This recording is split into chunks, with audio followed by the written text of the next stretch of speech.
रामराज कहाँ का रामराज? कौन सा रामराज? कैसा रामराज?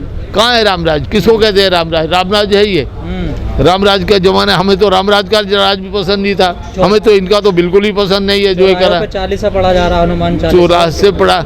ये लोग दिमाग के अंधे हैं, आंखों के अंधे हैं, इनका दिमाग काम नहीं करता। ये सब काल्पनिक बातें चला रहे हैं। ये राम हो या कृष्ण हो या किसी की भी ये बातें जितनी चला रहे हैं ये सब काल्पनिक बातें हैं, बकवासबाजी है ये इन लोगों के दिमाग नहीं है। यदि दिमाग से सोचो, कहीं गणेश जी की बात करते हैं। हमारे लिए बुद्ध पूर्णिमा का त्यौहार सबसे पवित्र त्यौहार है और हम लोग भगवान बुद्ध को ही मानते हैं। हम किसी राम कृष्ण या बाकी को नहीं मानते। वे काल्पनिक हैं। इनका पैदा होने का पता, मरने का पता, ये आदमी का जानदा जितना दिल थे और समाज के लिए इन्होंने काम किया।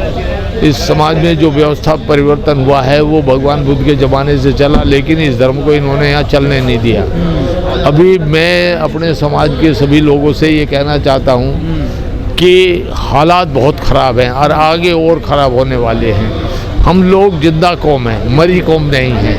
हम लोगों को अपनी ताकत का एहसास होना चाहिए। हम लोग यहाँ किसी भी हालत में 25-30% आदमी हैं। इनको कोई दबा के रखना चाहे बहुत से लंबे समय तक तो नहीं दबा सकता। अभी यदि ये सरकारें अपने ठीक रास्ते पे नहीं आती तो हम ठीक रास्ते पे इनको लाना जानते हैं। ये लोग हम लोग को कितनों को मारेंगे, कितनों को जेल भेजेंगे, इनकी जेल कम पड़ जाएंगी, हमारे लोग कम नहीं पड़ेंगे। आप लोग रोज जो पिट रहे हैं इसकी एक समय सीमा है, वो समय सीमा अब समाप्त होने जा रही है। हम लोग इनको ये बता देना चाहते हैं कि आप लोग सुधर जाओ और इस देश को सीधा होकर के चलने दो। जो गरीब और मजलूम लोग हैं ये बहुत बुरी हालत में है और जब बुरी हालत में आता है तो वो बदला लेना जानता है और जिस गुस्से में वो बदला लेगा उसका जवाब देना इस सरकार के लिए बड़ा मुश्किल हो जाएगा।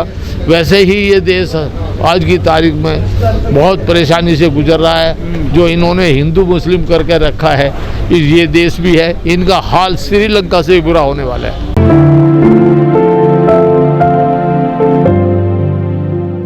लोगों को पढ़ने का मौका ही नहीं दिया। इस देश में गरीब को गरीब बनाने का योजना बना रखी है, अमीर को अमीर बनाने की योजना चल रही है। जिस देश में इस तरह के माहौल हो उस देश में आज नहीं तो कल, कल नहीं तो परसों विद्रोह होगा, क्रांति होगी और इस देश में जो ज्वाला भड़केगी उसको कोई रोक नहीं पाएगा। ये दिखावा है जो इन्होंने ज़िंदगी भर सीखा है, मूर्ख बनाना समाज को, वो ये कर रहे हैं। हमारे लोग भी कुछ मूर्ख हैं जो लोग उनके साथ इस तरह मिल कर के उनको खाने पे बुलाते। मेरे को कहोगे तुम इनको खाने पे बुला लो, योगी को कहो या नरेंद्र मोदी को कहोगे आप इनको खाने बुला लो, मैं कभी ना बुलाऊं। किस लिए बुलाऊं इनको खाने पे? अपना जाते हैं ना खुद से जाते हैं तो खुद से जाते हैं तो हमारे खुद से आगे दिखाओ। हम नहीं घर में घुसने देंगे। सम्मान, इससे सम्मान नहीं बढ़ता, सम्मान बढ़ता है हमारे लोगों को एजुकेशन दो। सबसे बड़ा समस्या हमारी एजुकेशन की है। सबसे पहले हमें एजुकेशन के रास्ते खोलो। ये अपने बच्चे को इंग्लिश मीडियम में पढ़ाएंगे, हमें हिंदी मीडियम में, और वो भी धिल्ले की पढ़ाई नहीं। तो ये कहते हैं गुणवत्ता गुणवत्ता। अभी 4 तारीख को मीटिंग हुई थी, मेरा इंटरव्यू चल रहा था और उसमें सारे गवर्नमेंट के सेक्रेटरी और सब लोग बैठे थे। मैंने वो कहा गुणवत्ता गुणवत्ता की बात करते हैं, समानता की बात क्यों नहीं करते? समान एजुकेशन की बात क्यों नहीं करते? समानता की बात क्यों नहीं करते? बगावत तो होनी है, नहीं देंगे तो ज़्यादा होगी। पढ़ लिख जाएंगे तो शायद वो आज की तारीख में जो पढ़े लिखे वो बगावत नहीं करने वाले। बगावत हमारा 80% आदमी वो करेगा जो अनएजुकेटेड है। यदि उसको पढ़ा लिखा बनाए तो बगावत क्यों करता? उसको दाल रोटी मिलेगी तो बगावत क्यों करेगा? बगावत तो तभी होती है ना जब पेट खाली हो। भूखा आदमी पेट होगा तो बगावत करेगा। सबको राशन देने, हमें ये भीख का राशन नहीं चाहिए। ये राशन अपने पास रखें, इस राशन से हम लोग को भिखारी ना बनाएं। हमें ये राशन नहीं चाहिए, ये बंद कर दें इस राशन। हम लोग कमाना जानते हैं, रास्ता खोलिए। हमारे पास ज़मीन ना जायदाद, हम लोगों को ना रोजगार, जमीन ना जायदाद। सरकार के अंदर जब देश आज़ाद हुआ तो बाबा साहब से क्या वायदा हुआ था? वायदा ये हुआ था कि 10 साल में हम दूसरे समाज के बराबर ले आएंगे इन लोगों को, जितने भी दलित हैं। तब देश आज़ाद होने दिया तो बाबा साहब ने अड़चन लगा रखी थी कि हमारा पहले तय हो, हमारी क्या हालत में हमें आज़ाद करोगे, हमारा क्या हाल होगा। ये तय था। इन लोगों ने जो उस समय कर्णधार थे उन्होंने वायदा किया। बीजेपी का तोड़ मेरे पास है, कोई समझने को तैयार हो। बीजेपी करती है एक तो हर बूथ पे 50, 60, 100, 150, 200 वोट काट कर रखती है गरीबों के। जो उनके खिलाफ वाले वोट है वो काटती है, फिर वो उस ईवीएम में करती है। मैं ये कहता हूँ यदि इतने ईमानदार हैं तो बैलेट पे क्यों नहीं कराए? चलो बैलेट पे नहीं कराते तो दोनों सिस्टम कर दो। जो मशीन पे डालना चाहे मशीन पे डाल दे, बैलेट पेपर भी वहाँ रखो, जो बैलेट पे डालना चाहे बैलेट पे डाल दे। दलितों के नेता गायब नहीं हुए हैं, सब यही हैं। वो थोड़ा सा है, हम उसे ठीक करने की कोशिश कर रहा हूँ, ये हो जाएगा। इसमें जो लोगों में अहम हम लोग के बीच में फंस गया है, उस अहम के चक्कर में कि मैं बड़ा ये हो रहा है। इसके लिए हमने भीम संसद बनाई है, उसमें सब लोग जितने भी अहम वाले हैं सब लोग इकट्ठे होकर बैठेंगे और कॉमन मिनिमम प्रोग्राम के तहत हम लोग इकट्ठे करेंगे। मोदी सरकार बीजेपी की सरकार है, वो दलितों के खिलाफ है, एजुकेशन के खिलाफ है, वो गरीबी अमीरी को बढ़ावा देने वाली सरकार है।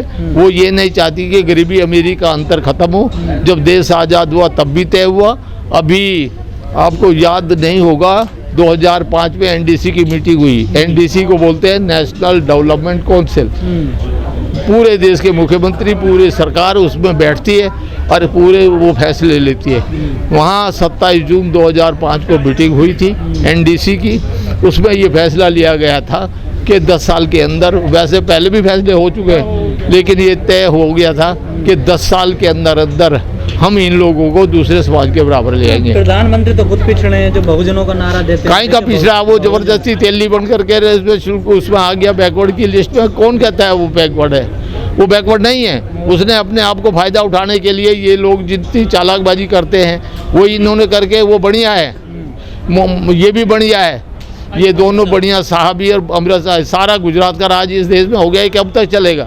गुजराती राज करेंगे इस देश में? नहीं करने देंगे, नहीं होगी। बहुजन राजनीति जिस तरह खत्म दिखाई दे रही है, उसकी डबल ताकत के साथ हम लोग इकट्ठे होकर के सामने आएंगे, आपको दिखाई देंगे। देखिए, इसमें जो भी थोड़ा बहुत नुकसान किया है वो मायावती ने किया है। मायावती यदि बाहर रोड पर ढंग में आती और काम करती 5 साल, यदि घर में बैठ कर के महारानी की तरह से वो ना रहती और समाज में हर लोगों से मिलती, तो शायद ये स्थिति नहीं होती।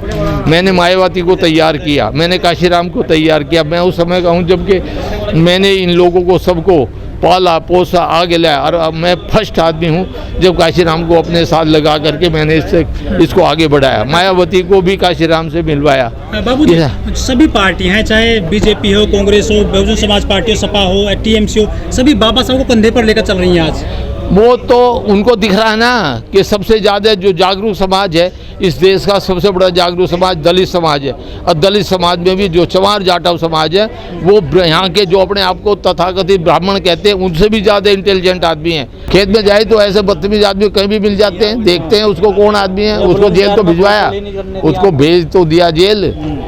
अभी कोई भी आदमी इस तरह की बदतमीजी वाली बात करेगा, उसका मर्डर कर दिया मुंह रखने पर। हाँ, मुझ रखने पे हुआ, ये करेंगे। ये हताशा में इस तरह के कांड कर करके हमें आजमाना चाहते हैं। हम इस देश को चाहते हैं कि अभी ये बिखरे ना, ये टूटे ना, इस देश के टुकड़े ना हो। हमारे दिल में ये है, क्योंकि ये देश हमारा है, मूल निवासियों का है। हमने इसको बड़ी मेहनत से बनाया है। तो आप ही मर रहे हैं सबसे ज़्यादा यहाँ। ऐसा होता है। जो पुरानी किंवदंतियाँ हैं, जो पुरानी, वो आपने सब सुनी होंगी, जानी होंगी। ये समय निकल गया। अभी जल्दी जो हमारे समाज के भाई हैं, हम सबको उनको इकट्ठा कर रहे हैं और सबको हाथ जोड़ करके हम इकट्ठा करके इनका बनाएंगे। और एक मंच पे जो संसद हमने बनाई है, भीम संसद, उस मंच पे हम सबको इकट्ठा करके, वहाँ कोई बड़ा छोटा नहीं होगा, वहाँ सब लोग बराबर के होंगे। यहाँ जो बड़े छोटे का थोड़ा होता है, क्योंकि बहुत दिनों के बाद लोगों को रोटी रोजी मिली है खाने को, तो आज उनकी आर्थिक स्थिति थोड़ी सुधरी है, तो वो लोग आसमान में लाते मार रहे हैं। आपको लगता है सबकी सुधर गई? नहीं, काफ़ी लोग सुधरे हैं, सब ठीक है, लेकिन अब लोग मेहनत कर रहे हैं, मेहनत का साथ भी हैं, तो सुधरेगी नहीं तो क्या होगा। लेकिन उनकी लोग अभी गाँव में जो हालात हैं अभी इन मामलों में ऐसा है बेटा, इनमें थोड़ा सदियों लगती है, टाइम लगता है। लग रहा है हमारे लोग अभी जैसे उभरे हैं वैसे ज्ञान आ रहे। अब ये जो मीटिंग हो रही है, ये आप देख रहे हैं, इसमें समाज के सारे बुद्धिजीवी आए हुए। इसमें कोई ये दलित चमार में एक ही नहीं है, ये जाटव चमार ही नहीं है, इसमें सारे समाज के सभी वर्गों के लोग हैं। कुछ लोग ये कहते हैं कि जो दलित वर्ग में जो आरक्षण लेकर के लोग आगे चले गए हैं, ऊपर ऊंचे उठ गए हैं, उन्होंने पीछे मुड़कर नहीं देखा गरीबों की तरफ। ये तो बाबा साहब ने ही कह दिया था, ये बाबा साहब ही कह चुके थे आगरा की आखिरी मीटिंग में कि इन लोगों, पढ़े लिखे लोगों ने धोखा दिया। अब आप ये किसी को भी लगाइए, जिस आदमी को कभी रोटी ना मिली हो, जिस घर के हालात बिल्कुल ख़राब रहे, उस आदमी को एकदम सब ये मिल जाए, तो वो लोग थोड़ा आसमान में लात तो मारेगा, एक्शन वो खत्म थोड़ा हो रहा होता है। एक्शन खत्म हो रहा है, इनकी नौकरी जा रही है, ये भी विरोध नहीं कर पा रहे, रेलवे में नौकरी खत्म कर दी है, ये इसको हो बंद रहा कर दी है, इसका हमें दुख है क्योंकि इसकी वजह से हम लोग आगे बढ़े। लेकिन यदि जैसे मुसलमानों को पता लगा कि तुम्हें आरक्षण मिलना नहीं, नौकरी मिलनी नहीं, तो वे लोग सब हाथ की दस्तकारी में आ गए। आज इलेक्ट्रीशियन मिलेगा तो उनका आदमी, प्लम्बर मिलेगा तो उनका आदमी, हर आदमी उनका मिलेगा। तो यदि ये हमारे लोग नौकरी नहीं मिलेगी तो इनका ये मोह छूट जाएगा, कभी नौकरी मिलेगी। लोग ताश खेलें, ताश में समय मिला कर ताश जो नासमझ आदमी हैं वो ताश खेलते हैं, उनको ताश नहीं खेलना चाहिए, उनको भी हम समझाएंगे ताश नहीं खेलो, काम करो। आज अभी मैं यहाँ बोलूँगा तो आप अब सुन लेना, मेरे पास यहाँ सारी चीज़ें हैं, मैं आपको सब बताऊँगा कि ताश कुछ लोग अनजाने में वो उस तरह का खेलते हैं, वो कहते हैं कोई काम नहीं। हाँ, शराब भी पीते हैं, बांट रही है। वो उनको पता है ना हमारी ये कमजोरी है। हमारे लोग ये जिनमें शराब में या इनमें जो अनाज का चक्कर पड़ गया, अभी अनाज का चक्कर बांट रहे हैं, ये ज़्यादा देर नहीं चलने वाला, ये थोड़ा टाइम चलेगा। ये समाज में सुधार हो रहा है और हम लोग ये मीटिंग जो आज हो रही है इसमें हम सुधारात्मक बात करेंगे और कुछ न कुछ इसका फ़र्क पड़ेगा। आप लोगों से मैं आग्रह करना चाहूँगा कि आप लोग मायूस ना हो, कोई भी मायूस ना हो। समाज में उतार चढ़ाव चलते रहते हैं, अभी हमारा डाउनफॉल चल रहा है, ये डाउनफॉल अभी जल्दी हम इससे निकलने वाले हैं और अभी हम लोग बिजनेस कैप्चर करेंगे। मैं सभी आदमियों को रिक्वेस्ट करूंगा कि सभी लोग जो धंधे में थे वो छोड़ दिए, अभी वो अपना बिजनेस जो छोड़ दिए वो फिर से दोबारा बिजनेस कैप्चर करें। जब तक हम बिजनेस कैप्चर नहीं करेंगे हमारा उत्थान नहीं हो सकता। धन्यवाद।